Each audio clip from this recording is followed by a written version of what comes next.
ચાલો આજે આપણે એક વાર્તા કરવાની છે અને એનું નામ છે ધ લોકડ ગેટ. લોકડ એટલે તાળું મારેલો, ગેટ એટલે દરવાજો. આ વાર્તામાં જેમ ચિત્રમાં દેખાય છે એમ આ છે એક ગુરુજી છે, એના આ બે શિષ્યો છે, આ પેલો આ બીજો, અને 3 આ નગરના રહેવાસીઓ છે. અને એ વ્યસનીઓ હતા. કોઈને અફીણનું બંધાણ હતું, કોઈને ગાંજાનું હતું, અને જે ધમાચકડી આ 3 જણા બોલાવતા હતા. પછી ગુરુએ એને કેવી રીતે રસ્તો બતાવ્યો આ વાર્તામાં આપેલું છે. આપણે શરૂ કરીએ. અ ગુરુ હેડ 2 ડિસાઇપલ્સ. હવે જો આ ડિસાઇપલ્સ છે, આનો મતલબ થાય શિષ્ય. અ ગુરુ હેડ 2 ડિસાઇપલ્સ. એક ગુરુ હતા, એને 2 શિષ્યો હતા. Who were in the habit. અને આજે હુ જે છે ને એ આ શિષ્યોને લાગુ પડે છે. હુ એટલે કે જે શિષ્યો વર ઇન ધ હેબિટ એટલે એને ટેવ હતી. હેબિટનો મતલબ શું થાય? ટેવ. શેની હતી? ઓફ આર્ગ્યુઇંગ. આર્ગ્યુ એટલે દલીલ કરવી. With each other. Each other એટલે એકબીજા સાથે. 2 હોય ને તો ઈચ અધર વપરાય, 2 કે તેથી વધારે હોય તો વન અનધર વપરાય. માનો કે 3 વ્યક્તિ હોય, 3 પોતાની રીતે અંદરો અંદર દલીલ કરતા હોય તો શું થાય? The 3 people var in the habit of arguing with one another. કારણ કે અહીં 2 છે એટલે ઈચ અધર મુકાયેલું છે. અ ગુરુ હેડ 2 ડિસાઇપલ્સ. એક ગુરુને 2 શિષ્યો હતા. Who were in the habit of arguing with each other. અને એ 2 શિષ્યોને એકબીજાની સાથે દલીલ કરવાની આદત હતી. ઓફન એટલે ઘણી વખત. ધ ટુ એટલે આ બંને શિષ્યો.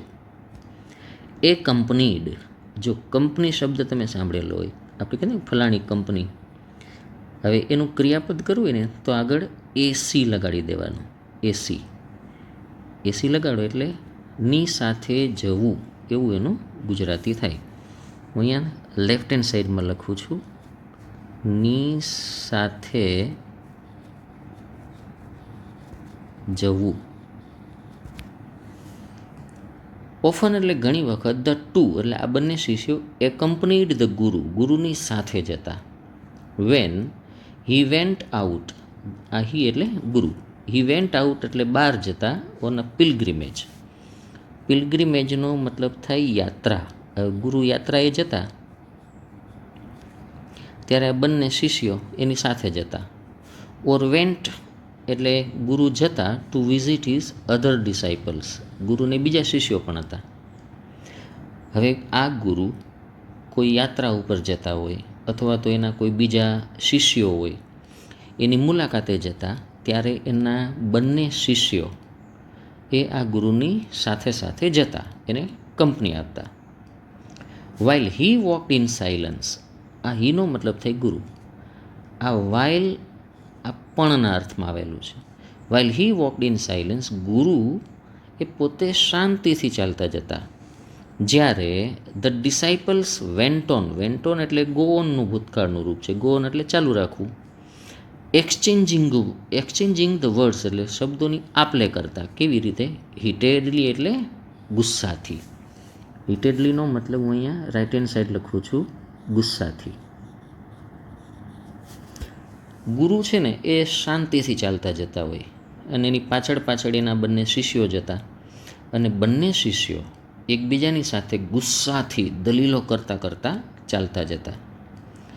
ઈચ વન અને પ્રત્યેક શિષ્ય સ્ટક જે છે ને આ સ્ટીકનું ભૂતકાળનું રૂપ છે. તમે પેલી ગમ સ્ટીક સાંભળ્યું હોય, STICK. સ્ટીક એટલે ચોટી રહેવું, અહીંયા વળગી રહેવું. ઈચ વન સ્ટક એટલે પ્રત્યેક શિષ્ય વળગી રહેતો to his point of view એટલે દ્રષ્ટિકોણ. ગુરુ શાંતિથી જતા પણ એના બંને શિષ્યો એકબીજાની સાથે દલીલબાજી કરતા જતા અને પોતાના જ દ્રષ્ટિકોણને એ વળગી રહેતા. અનવિલિંગ અને અનિચ્છુક હોય to see any truth in the other. Truth એટલે સત્ય, ઇન ધ અધર એટલે બીજાની વાતમાં કોઈ સત્ય હોય ને એને જોવાની એની ઈચ્છા જ ન હોય. તો આ પહેલા પેરેગ્રાફમાં શું વાત થઈ? એક ગુરુ હતા, એને 2 શિષ્યો હતા, અને બંને શિષ્યોનો સ્વભાવ શું હતો? કોઈ પણ બાબતને લઈને ગરમા ગરમ ચર્ચા કરવી. હવે ગુરુ એ કોઈ યાત્રાએ જતા હોય અથવા તો એના કોઈ બીજા શિષ્યો હોય એને મળવા જતા હોય, ત્યારે આ બંને શિષ્યો એની સાથે સાથે જતા. ગુરુ છે એ તો શાંતિથી ચાલતા જતા, પણ પાછળ પેલા બંને શિષ્યો એકબીજાને સાથે એકદમ ગુસ્સાપૂર્વક ડિબેટ કરતાં દલીલ કરતાં ચર્ચાઓ કરતાં જતા હોય. અને પાછો બંને શિષ્યોનો સ્વભાવ કેવો હતો કે એક શિષ્ય વાત કરે તો એ પોતાનો દ્રષ્ટિકોણ છે એ સાચો એવો આગ્રહ રાખે, બીજાના દ્રષ્ટિકોણની પરવા જ ન કરતા, એટલે એની અંદર કંઈ સત્ય છે કે નહીં એ જોવાની એની જરા પણ દરકાર નહોતી. વન ડે, એક દિવસ, ધ ગુરુ સેટ આઉટ. આ જે સેટ આઉટ છે એનો મતલબ થાય નીકળી પડવું.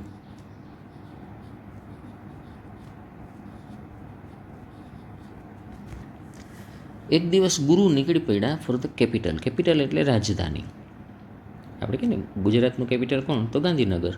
ઇન્ડિયાનું કેપિટલ કોણ? તો દિલ્હી. કેપિટલ એટલે રાજધાની. વન ડે, એક દિવસ, ધ ગુરુ set out for the capital. ગુરુ સેટ આઉટ એટલે નીકળી પડ્યા ફોર ધ કેપિટલ. રાજધાનીએ જવું હતું ગુરુને. ગુરુ નીકળી પડ્યા. ધ 2 ડિસાઇપલ્સ એકમ્પનીડ હિમ. અને પેલા બંને શિષ્યો એકમ્પનીડ હિમ એટલે એની સાથે સાથે નીકળ્યા. એઝ યુઝવલ, અને હંમેશ પ્રમાણે. દે આર્ગ્યુડ. આર્ગ્યુડ એટલે એ લોકોએ દલીલ ચાલુ રાખી. આર્ગ્યુનો મતલબ થાય દલીલ કરવી. એના ઉપરથી આર્ગ્યુમેન્ટ એટલે દલીલ. Over many issues. ઇસ્યુ એટલે ઘટનાઓ, પ્રસંગો, ઘટનાઓ.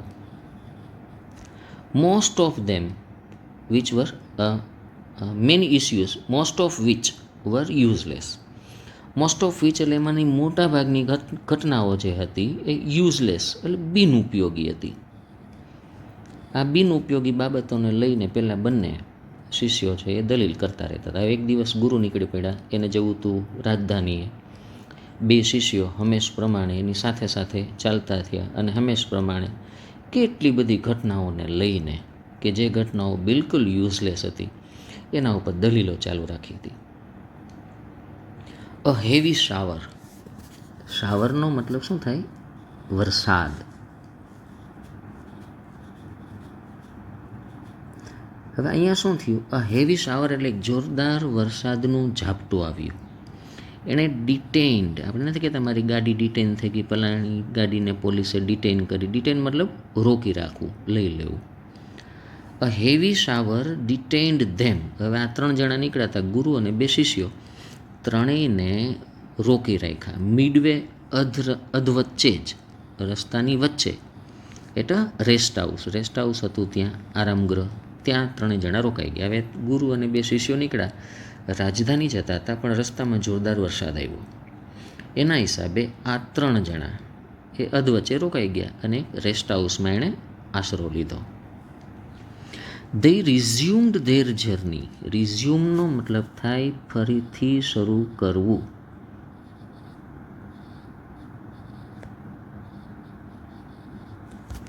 They resumed their journey એટલે એ લોકો એની મુસાફરી શરૂ કરી. After the rains subsided. Subside એટલે ઓસરી જવું, ઓછું થઈ જવું.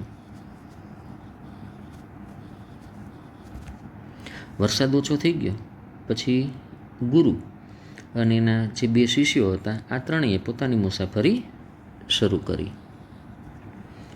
By the time they approached the town. By the time એટલે જે સમયે they approach એટલે નજીક આવ્યા. ધ ટાઉન, ગામની જેવા નજીક આવ્યા. It was past midnight. હવે મધ્યરાત્રિ પછીનો સમય થઈ ગયો. તો પાસ્ટનો મતલબ થાય પછીનો. મધ્યરાત્રિ પછીનો સમય થઈ ગયો હતો. હવે રસ્તામાં વરસાદ આવ્યો એને કારણે ગુરુ અને શિષ્યોને કેપિટલ પહોંચવામાં મોડું થયું. હવે જ્યારે કેપિટલ પહોંચ્યા, રાજધાનીએ પહોંચ્યા, ત્યારે મધ્યરાત્રિ પછીનો સમય થઈ ગયો હતો. The capital was protected. આપણે કહેતા ને પ્રોટેક્ટ કરવું એટલે રક્ષણ કરવું. આ પ્રોટેક્ટ એ ક્રિયાપદ થયું. ધ કેપિટલ વોઝ પ્રોટેક્ટેડ એટલે આ કેપિટલનું, રાજધાનીનું રક્ષણ કરવામાં આવતું બાય હાઈ એટલે ઊંચી અને સર્ક્યુલર એટલે ગોળાકાર, વોલ એટલે દિવાલ. એનું ઓન ધ ગેટ્સ અને ગેટ ઉપર યુઝ ટુ બી અને gates use to be locked at midnight. હવે જે નગર હતું ને, ધારો કે આ નગર છે, એની ફરતે એક મોટી આવી દિવાલ હતી, સર્ક્યુલર ગોળાકાર, અને અહીંયા ક્યાંક એનો દરવાજો હતો, અને મધ્યરાત્રિએ આ દરવાજો છે એને બંધ કરી દેવામાં આવતો હતો. The capital was protected by a high circular wall and the gates use to be locked at midnight by sentries. આપણે સંત્રી શબ્દ વાપરીએ છીએ. સંત્રી એટલે દ્વારપાળ. સંત્રી તમે વધારે સારી રીતે સમજી શકશો. સંત્રીઓ આપણે એને દ્વારપાળ પણ કહીએ છીએ. હુ કેમ્પ્ડ અટોપ ધ વોલ. અટોપ એટલે ઉપર, ટોપ એના ઉપરથી અટોપ, અટોપ એટલે ઉપર, અને કેમ્પ એટલે ત્યાં રહેતા હતા, તે બેસતા હતા. એટલે આ જે ગેટ છે એની ઉપર એ લોકો ત્યાં બેસતા, સંત્રી લોકો. કેપિટલની ફરતે એક સર્ક્યુલર ઊંચી દિવાલ હતી, અને દરવાજાને મધ્યરાત્રિએ લોક કરી દેવામાં આવતા હતા, અને દરવાજાની ઉપર સંત્રી લોકો બેસતા હતા. The guru and his disciples found 3 persons standing before the gate and shouting at one another. The guru and disciples. હવે આ ગુરુ અને શિષ્યો જ્યારે ત્યાં પહોંચ્યા ત્યારે દે ફાઉન્ડ. ફાઉન્ડ જે છે ને એ ફાઇન્ડનું ભૂતકાળનું રૂપ છે. ફાઇન્ડ એટલે અહીંયા જોવા મળવું, ને ફાઉન્ડ એટલે એને જોવા મળ્યા. 3 persons, 3 લોકો ત્યાં એને જોવા મળ્યા. સ્ટેન્ડિંગ બિફોર ધ ગેટ, અને આ 3 લોકો દરવાજાની સામે, બિફોર એટલે સામે ઊભા હતા. And shouting at one another. જો 2 હોત ને તો ઈચ અધર આવે, 2 થી વધારે હોય તો વન અનધર આવે.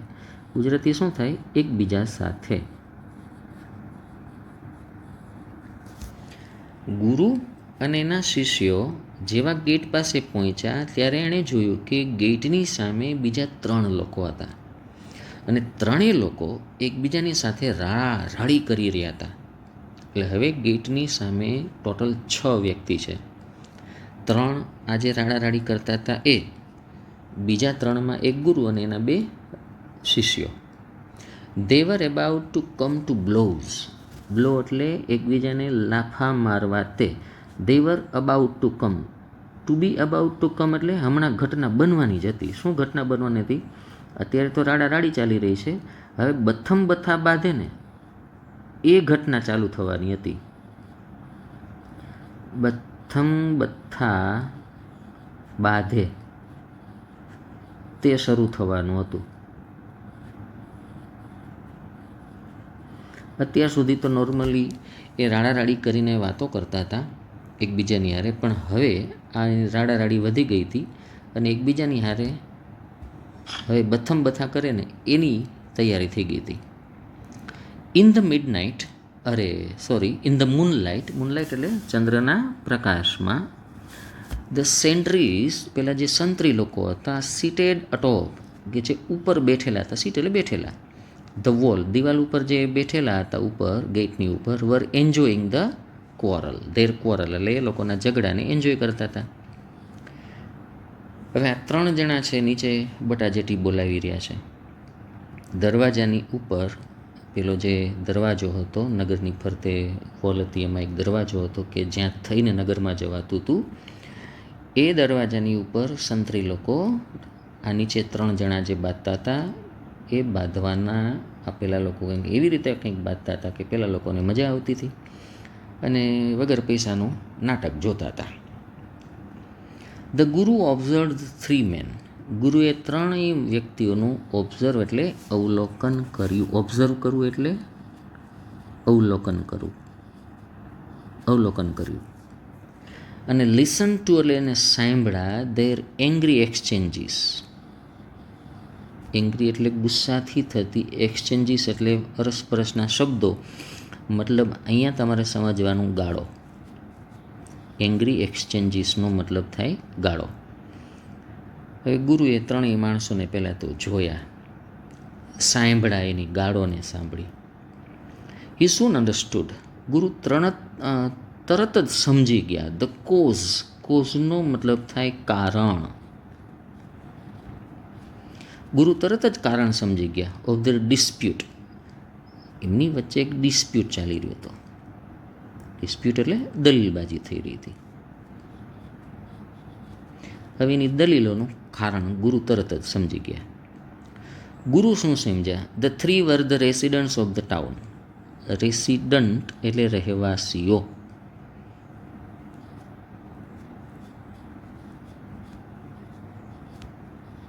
The three were the residents of the town.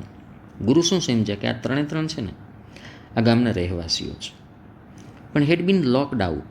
Locked out એટલે બહાર રહી ગયા હતા. એઝ દે વર લેટ, કારણ કે ત્રણેય જણા મોડા હતા. ઇન રિટર્નિંગ એટલે પાછા ફરવામાં. From some pleasure trip. Pleasure trip એટલે ખાણીપીણીનો જલસો. હવે આ ક્યાંક નગરની બહાર કંઈક ખાણીપીણીનો જલસો કરવા ગયા હતા. વાસ્તવમાં અહીંયા પીણી વધારે આવે છે, આપણે હમણાં જોઈએ. પ્લેઝર ટ્રીપનો મતલબ થાય ખાણી પીણીનો જલસો કરવા નગરની બહાર ગયા હતા. પણ હવે એમાં નગરમાં પાછા આવવામાં જરાક મોડું થઈ ગયું અને નિયમ હતો કે રાતના 12 વાગે દરવાજો બંધ થઈ જાય. હવે આ 3 જણા બહાર રહી ગયા. વન ઓફ ધેમ, હવે આ 3 જણા હતા એમાંનો એક, હુ વોઝ ડ્રંક. અહીંયા હુ વોઝ ડ્રંકનો મતલબ થાય દારૂ પી ગયો હતો. એક હતો એ દારૂડિયો હતો. ડ્રંક એટલે દારૂ પીધેલ હતો. પ્રપોઝ દેટ, એણે પ્રપોઝ કર્યું, દરખાસ્ત મૂકી કે they should storm the gate. Storm એટલે તોડી નાખવું. સ્ટોર્મ એટલે તોડી નાખવું.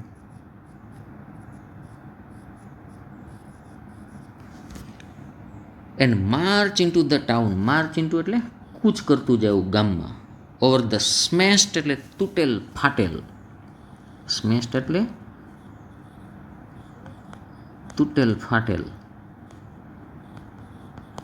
Metal plated doors. હવે આ જે દરવાજો હતો, હવે તમે આમી જાણતા હો, નગરનો મુખ્ય દરવાજો હોય, અત્યંત હેવી હોય, અત્યંત મજબૂત હોય, અને તમને ખબર છે કે હાથી પાટા મારે ને તોય ન તૂટે ને એવા પ્રકારનો દરવાજો હોય. આ તમે કોઈ કિલ્લાની મુલાકાત લેજો, તમને ખ્યાલ આવે કે દરવાજો કેટલો હેવી હતો. હવે એમાં ઓલો દારૂડિયો એ ઓલા બેને એવી દરખાસ્ત કરે છે કે ચાલો આપણે આ દરવાજાને તોડી નાખીએ અને પછી તૂટેલ ફાટેલ આ લોખંડની પ્લેટ ચડાવેલો જે દરવાજો છે એના ઉપર થઈને ગામમાં કૂચ કરતા જાય. હવે આ પી ગયો છે એટલે કદાચ આવું બોલે છે. અને વળી પાછું આગળ શું વાક્ય બોલે છે? Heroes that we are. કારણ કે આપણે હીરો છીએ. હીરોઝ ધેટ વી આર એટલે હવે આપણે હીરો છીએ. આ ઉતરી જાય પછી હીરો ન હોય, પછી ઝીરો થઈ જાય. અત્યારે આ ચડેલી છે ને એટલે હીરો પોતાની જાતને સમજે છે. હવે આપણે હીરો છીએ. This will be the right thing for us to do. He claimed. Claimed એટલે એણે દાવો કર્યો. ક્લેમ કરવું એટલે દાવો કરવો. એણે દાવો કર્યો. હવે આપણે હીરો છીએ, આપણા માટે યોગ્ય વસ્તુ જ આ છે. ટુ ડુ એટલે કરવા જેવી. શું? આપણે આ દરવાજાને તોડી નાખીએ અને તૂટેલ ફાટેલ દરવાજો જે છે લોખંડની પ્લેટ ચડાવેલો એ પડી જાય એટલે આપણે એના ઉપરથી કૂચ કરતાં કરતાં ગામમાં જવાનું. આ પેલા ભાઈએ આવી દરખાસ્ત કરી. હવે આ દારૂડિયો હતો.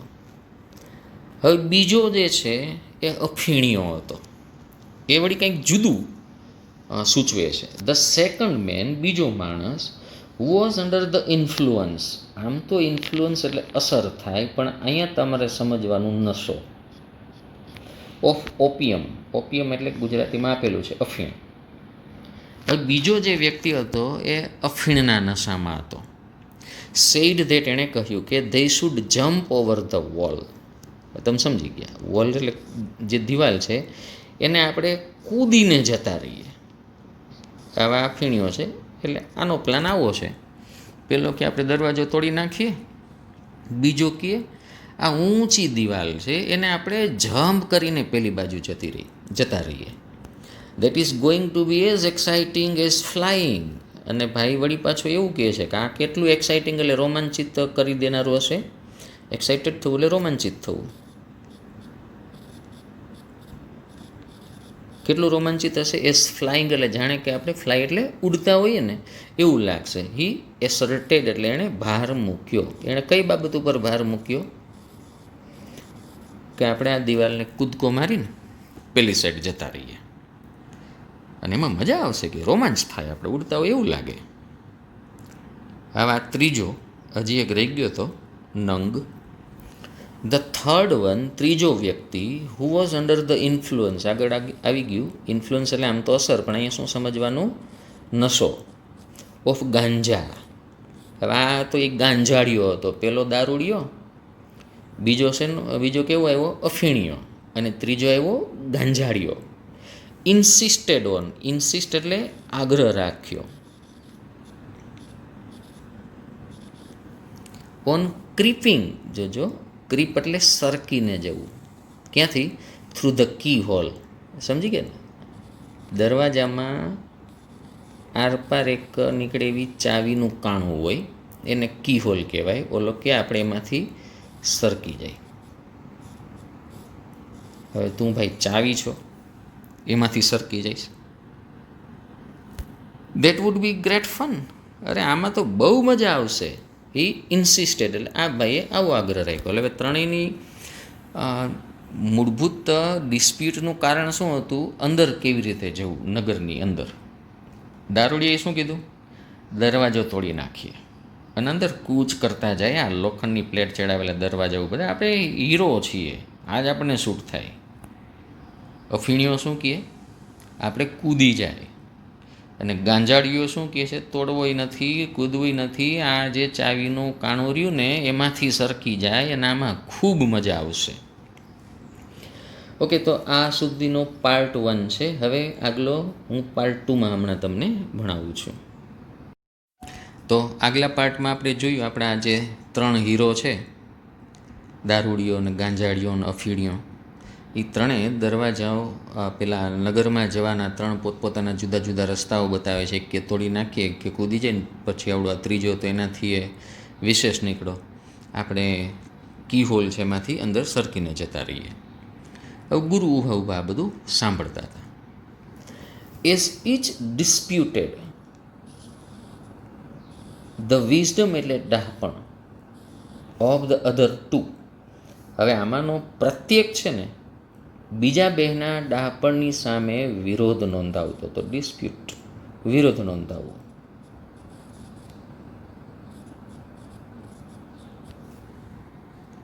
There was પેન્ડિમોનિયમ. પેન્ડિમોનિયમ એટલે શોર બકોર, કોલાહલ.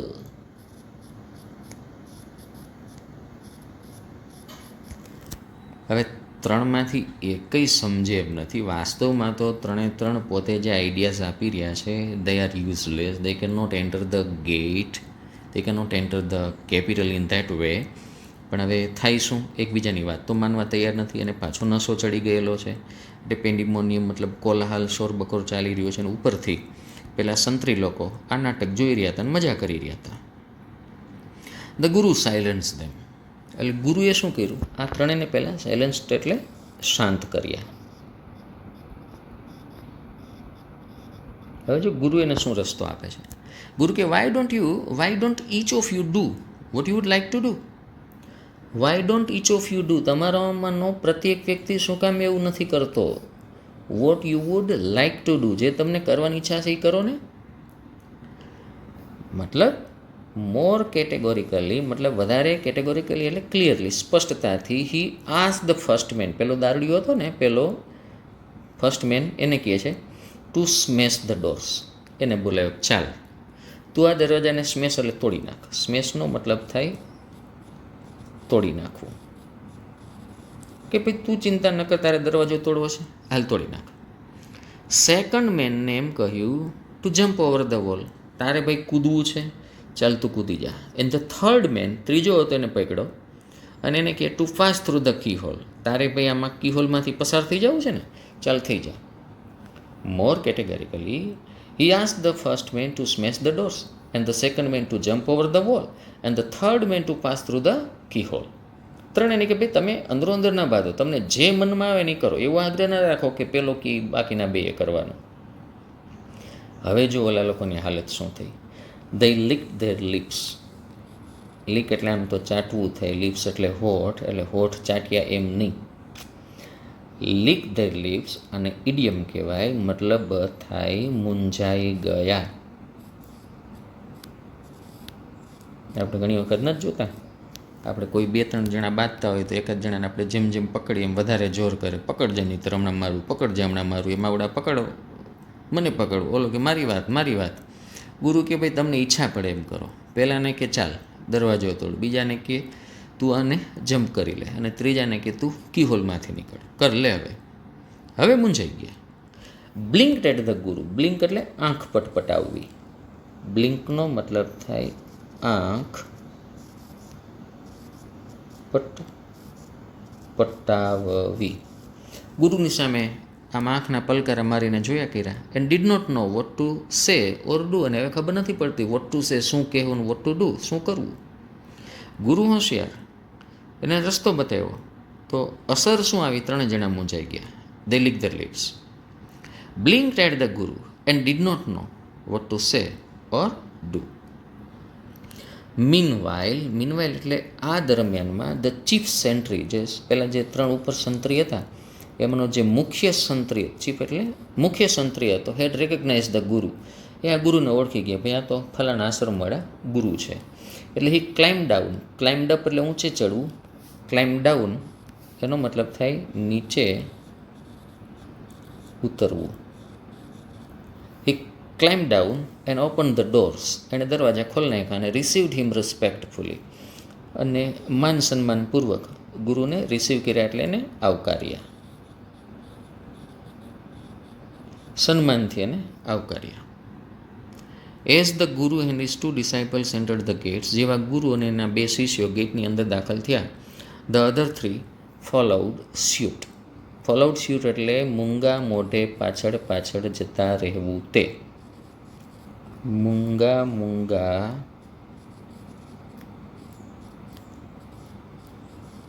પાછળ જવું તે એટલે ફોલોઉડ સ્યુટ.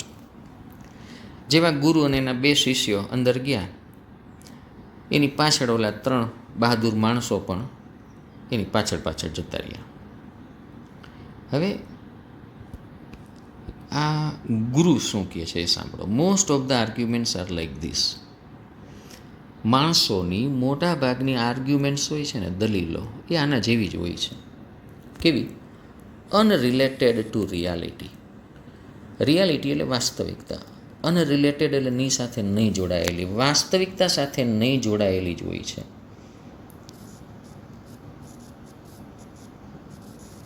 વાસ્તવિકતા સાથે ન જોડાયેલી. ગુરુ શું કહે છે? માણસોની મોટાભાગની આર્ગ્યુમેન્ટ્સ આના જેવી હોય છે, વાસ્તવિકતા સાથે નથી જોડાયેલી હોતી. None of the 3 could have done what he propose to do. None of the 3, આ 3માંથી એક પણ એવો નહોતો કુડ હેવ ડન કે જે કરી શક્યો હોય what he propose to do. Propose એટલે દરખાસ્ત કરતો હતો. ગુરુ શું કહે છે કે ભાઈ આ 3 જણા જે હતા, 3માંથી એકેય એક કામ કરી શકવાનો નહોતો કે જેની એ દરખાસ્ત કરતો હતો. છતાં શું બનતું હતું? યેટ, છતાં પણ. યેટ એટલે છતાં. He was eager. A eager એટલે આતુર હતો. ઈગરનો મતલબ થાય આતુર. ટુ પ્રૂવ એટલે સાબિત કરવા માટે. હિઝ સુપિરિયોરિટી એટલે ચડિયાતાપણું. ઓફ હિઝ મેથડ, પોતાની મેથડનું. Over the other methods. પોતે જે દરખાસ્ત કરતો હતો એ પોતાની દરખાસ્ત પ્રમાણે જ વર્તન કરી શકે તેમ નહોતો. છતાં પણ એ આતુર શું હતો કે એ પોતે એવું પ્રૂવ કરે. પ્રૂવ કરવું એટલે સાબિત કરવું કે પોતાની મેથડ જ સુપિરિયર એટલે વધારે પડતી ચડિયાતી છે. સુપિરિયર એટલે ચડિયાતી છે. ઓવર ધ અધર મેથડ્સ, બીજા લોકોની મેથડ કરતાં પોતાની રીત ચડિયાતી છે એવું સાબિત કરવાનો એ પ્રયત્ન કરતો હતો. What is more important? વધારે અગત્યનું શું છે?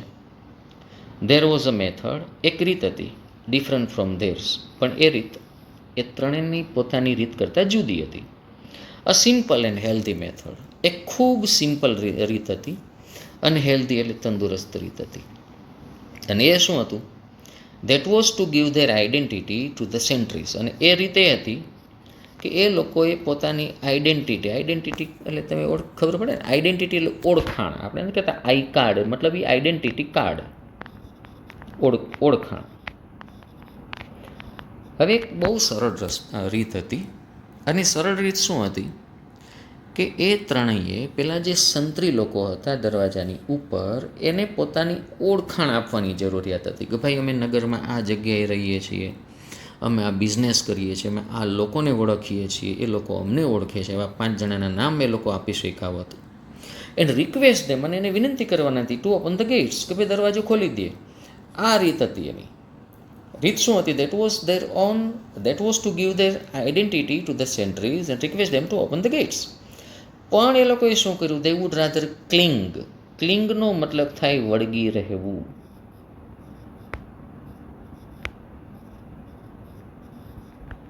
ટુ ધેર ફોલ્સ એટલે ખોટી, ફોલ્સ ટ્રુ, અને ફોલ્સ તમે આવું શીખાશો ક્યાંક. ફોલ્સ એટલે ખોટું. એન્ડ અનરિયલ મેથડ્સ એટલે બિનવાસ્તવિક રીતને. Then thinking of the simple and true method. Simple એટલે સાદી, ટ્રુ એટલે સાચી મેથડનો થિંકિંગ એટલે વિચાર કરવાને બદલે પોતાની ખોટી અને બિનવાસ્તવિક જે મેથડ હતી ને એને વળગી રહેતા હતા. આ એ લોકોની પ્રોબ્લેમ હતી. ઓબ્ઝર્વ ગુરુએ આ અવલોકન કર્યું અને એના 2 શિષ્યોને વાત કરી. The 2 disciples kept quite. Kept quite એટલે મૂંગા રહ્યા.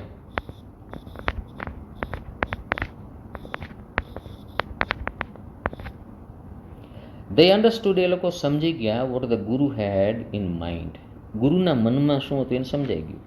ધેર કન્ડક્ટ એટલે એની વર્તણૂક. એટલે ગુરુએ શું કર્યું? આ 3નું ઉદાહરણ આપીને એના 2 શિષ્યોને એ જાણે કે કહેતા હતા કે તમે 2 પણ આવા જ છો, કે એકબીજાની સાથે તમે દલીલ કરો છો પણ બીજાની વાતમાં તથ્ય છે કે નહીં એ તમે ચેક નથી કરતા. વાર્તા અહીંયા પૂરી થઈ. હવે આપણને પ્રશ્ન છે, what did you learn from the story? આ વાર્તામાંથી તમે શું શીખો છો? હવે આપણે શું શીખવાનું છે જુઓ. મેની બિલીફ્સ એટલે ઘણી બધી માન્યતાઓ આર ઇમ્પોઝડ. ઇમ્પોઝડનો મતલબ થાય ઠોકી બેસાડવું. ઇમ્પોઝનો મતલબ થાય ઠોકી બેસાડવું.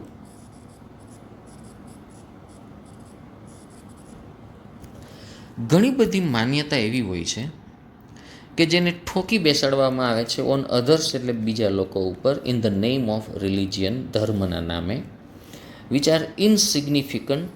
ઇનસિગ્નિફિકન્ટ એટલે એ જરા પણ અગત્યની નથી. ઇનસિગ્નિફિકન્ટ એટલે બિન અગત્યની.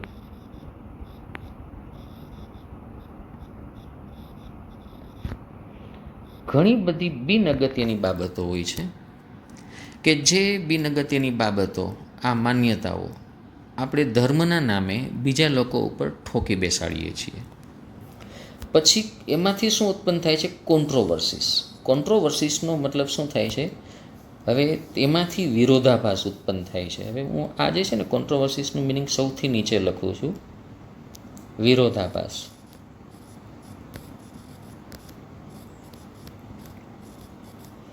અને આમાંથી ઉત્પન્ન થાય છે વિરોધાભાસ. રિઝલ્ટિંગ એટલે ઉત્પન્ન થાય છે ફ્રોમ ડિસ્કશન એટલે ચર્ચાઓ. ડિસ્કસ કરવું ચર્ચા, ડિસ્કશન ચર્ચાઓ ઓવર સચ ઇસ્યુઝ એટલે ઘટનાઓ. આર મિનિંગલેસ એ અર્થ વગરનું હોય છે, અને એવોઇડેબલ એટલે અવગણવા લાયક હોય છે.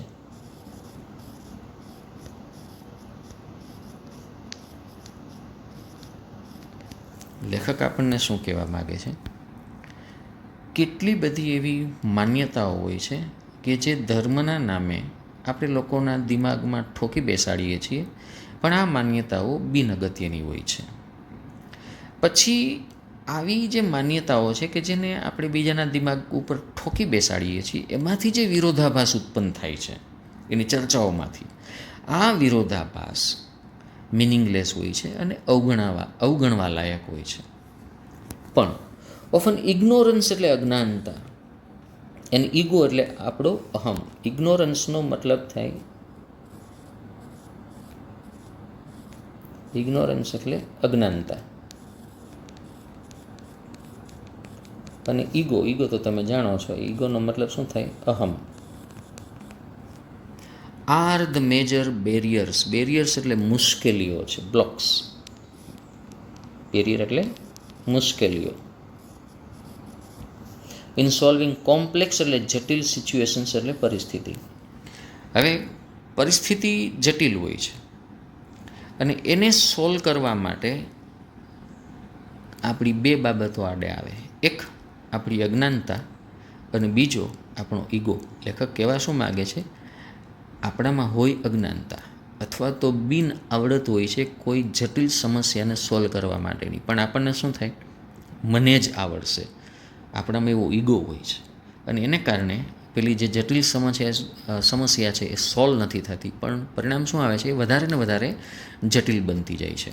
Often ignorance and ego are the major barriers. Major એટલે મુખ્ય બેરિયર્સ હોય છે ઇન સોલ્વિંગ કોમ્પ્લેક્સ સિચ્યુએશન્સ. વેરેઝ એટલે જ્યારે હમ્બલ માઇન્ડનો મતલબ શું થાય? નમ્ર માણસો.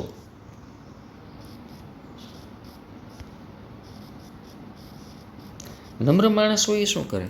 Can avoid અનનેસેસરી debate. બિનજરૂરી જે ડિબેટ એટલે ચર્ચાઓ હોય છે, ડિબેટ એટલે ચર્ચાઓ, એને એવોઇડ એટલે અવગણી દે છે. એવોઇડ કરવું એટલે અવગણવું. અને પ્રેઝન્ટ એટલે રજૂ કરે છે. અ સિમ્પલ સોલ્યુશન એટલે ખૂબ સીધું સાદું સોલ્યુશન રજૂ કરે છે. ટુ ઇવન કોમ્પ્લેક્સ ઇસ્યુઝ એટલે જટિલ જે બાબતો હોય એને પણ એનું ખૂબ સાદું, સીધું, સરળ સોલ્યુશન આપી દે છે. લેખક આપણને એવું કહેવા માગે છે, કેટલી બધી એવી માન્યતાઓ હોય છે કે જે આપણે બીજાના મન ઉપર ધર્મના નામે ઠોકી બેસાડીએ છીએ. પછી આમાંથી ઉત્પન્ન થાય છે વિરોધાભાસ, અર્થ વગરની ચર્ચાઓ, અને એને આપણે અવગણી શકીએ એમ હતા, પણ આપણે એને અવગણતા નથી. ઘણી વખત વ્યક્તિ પોતાનો ઈગો આડે લઈ આવીને પોતાની અજ્ઞાનતા સ્વીકારતો નથી અને જટિલ સિચ્યુએશનનું કોઈ સોલ્યુશન આપી શકતો નથી. પણ જો નમ્ર વ્યક્તિ હોય તો આવી અનનેસેસરી જે ચર્ચાઓ છે, બિનજરૂરી ચર્ચાઓ છે, એને એવોઇડ કરે છે અને જે કોમ્પ્લેક્સ ઇસ્યુઝ એટલે જટિલ સમસ્યાઓ હોય છે ને એનું એકદમ સીધું, સાદું, સરળ સોલ્યુશન આપણને આપી દે છે. મતલબ કોઠા સૂઝથી એ આપણને સીધું સાદું એનું સોલ્યુશન આપી દે છે. હવે આ વાર્તા ખૂબ સરસ છે. જરૂર લાગે તો 2 વખત એનો અભ્યાસ કરો, 3 વખત વાંચો. આમાં જે PDF હું સાથે સાથે અર્થની પણ મોકલું છું, એને પણ જુઓ અને ઘરે રહીને ટાઈમને અવગણવા સિવાય તમારે ખૂબ વધારે ને વધારે કામ કરવાનું છે. કોઈને કંઈક પ્રશ્ન હોય તો એ મને જણાવી દેજો. Thank you.